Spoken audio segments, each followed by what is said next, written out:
इन 7 स्थानों पर चुप रहने वाला कभी मुसीबत में नहीं पड़ता। नमस्कार प्रिय दर्शक बंधुओं, आपसे निवेदन है कि वीडियो को बिना स्किप किए पूरा सुनिएगा। जेठ का महीना था, चिलचिलाती धूप से धरती तप रही थी। दोपहर के समय में एक घनी छायादार वृक्ष पर एक उल्लू बैठा हुआ था।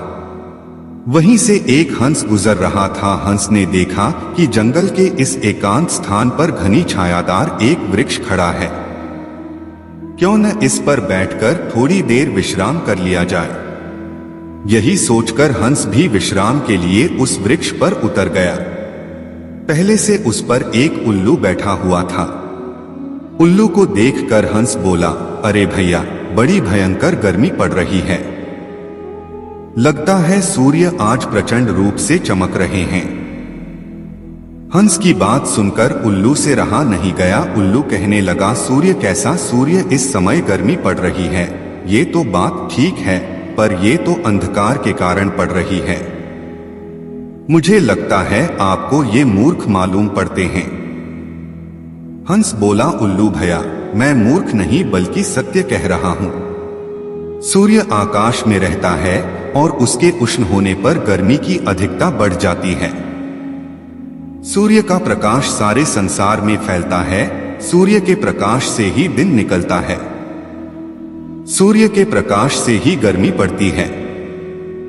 हंस की बात सुनकर उल्लू हंसता हुआ बोला, हे मित्र, अब तुमने प्रकाश नाम की एक और नई चीज बता दी। पहले बोले सूर्य होता है, फिर बोले सूर्य का प्रकाश होता है। अगर आप चंद्रमा का नाम लेते तब तो मैं मान भी लेता, क्योंकि चंद्रमा ही आकाश में रहकर चमकता है। मुझे लगता है कि तुम्हें किसी ने बहका दिया है। सूर्य और प्रकाश नाम की संसार में कोई चीज नहीं होती। दर्शकों, इस प्रकार हंस ने उल्लू को जितना समझाने का प्रयास किया, बात उतनी ही उलझती चली गई। कहते हैं, मूर्खों को ज्ञान उपदेश करना, दुष्ट स्त्री का भरण पोषण करना और रोगी के साथ बैठने उठने से विद्वान भी हार जाता है। उल्लू अपनी बात पर अड़ा रहा और हर हंस अपनी बात पर। जब कोई निर्णय नहीं निकला तो उल्लू बोला, है हंस भाई, यदि आपको मेरी बात सही नहीं जचती है तो चलो हम लोग इस बात को पंचायत में रखेंगे। यहाँ से थोड़ी दूर पर घने जंगल में एक वट वृक्ष है। उस पर मेरे सैकड़ों बुद्धिमान जाति भाई बंधु रहते हैं। हम अपनी बात लेकर उनके पास चलते हैं। वहां पहुंचकर हमारा झगड़ा खत्म हो जाएगा। अब क्या था? बिना सोचे विचारे हंस उल्लू के साथ चल दिया और उस सदर वन में जहां उल्लू की नगरी थी, जहां हजारों की संख्या में उल्लू रहते थे। उल्लू और हंस को आया देख सारे उल्लू इकट्ठे हो गए। कहने लगे, क्यों भाई, क्या झगड़ा है? इस प्रकार बहस किस बात को लेकर छिड़ी है? उल्लू बोला, है भाइयों, आज मेरा पाला इस मूर्ख हंस से पड़ गया है। ये कहता है कि आकाश में सूर्य चमक रहा है, उसका प्रकाश सारे संसार में फैलता है।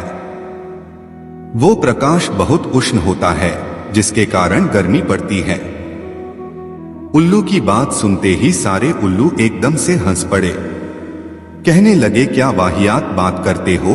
दुनिया में ना तो कोई सूर्य की सत्ता है और ना प्रकाश की। सारे उल्लू मिलकर हंस पर रौब झाड़ने लगे। कहने लगे, हे हंस, तू किस आधार पर सूर्य और प्रकाश की बातें कर रहा है? हमने तो कभी सूर्य जैसी चीज कोई देखी नहीं। हंस बोला, हे भाइयों, यदि आपको इतना बड़ा सूर्य और उसका प्रकाश दिखाई नहीं देता तो इसमें सूर्य का क्या दोष है? आंखें बंद कर लेने से यथार्थ नहीं बदल जाता। सूर्य का प्रकाश था, है और हमेशा रहेगा। हंस की बात सुनकर सारे उल्लू उसे मारने के लिए झपटे। कुशल इतनी रही कि उस समय दिन था। उन लोगों को वृक्षों के अंधकार से बाहर कुछ नहीं दिखाई दे रहा था। जैसे तैसे हंस ने वहां से भागकर अपनी जान बचाई। हंस को उड़कर अपनी रक्षा करने में ज्यादा कठिनाई नहीं हुई। उसने उड़ते उड़ते ये 7 बातें बोली। पहली, जहां उल्लुओं का बहुमत हो वहां किसी समझदार को सत्य को साबित करना बहुत कठिन होता है। भले ही उसने सत्य का साक्षात्कार ही क्यों न किया हो। दूसरी बात, जिस देश में राजा विरुद्ध हो, वेद पाठी धनी हो, वैद्य कर्मनिष्ठ ना हो, राजा अविवेकी हो, सभासद पक्षपात करने वाले हों, अधिकारी मूर्ख और निष्ठुर हों, साक्षी झूठ बोलने वाले हों, जिस जगह दुष्ट स्त्रियां और नीचों की प्रबलता हो, ऐसी जगह ना धन की, ना मान सम्मान की, ना जीवन की इच्छा ना करें। तीसरी बात, निरर्थक कलह करना मूर्खों का काम है। बुद्धिमान पुरुषों को इसका त्याग करना चाहिए। ऐसा करने से उसे अनर्थ का सामना नहीं करना पड़ता। यदि हंस उस मूर्ख उल्लू से इस बात पर बहस नहीं करता तो उसे उल्लुओं की सभा में नहीं जाना पड़ता।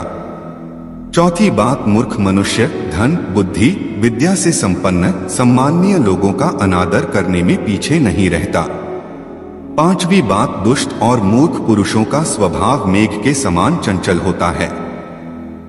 वे अचानक क्रोध कर बैठते हैं और अकारण ही प्रसन्न हो जाते हैं।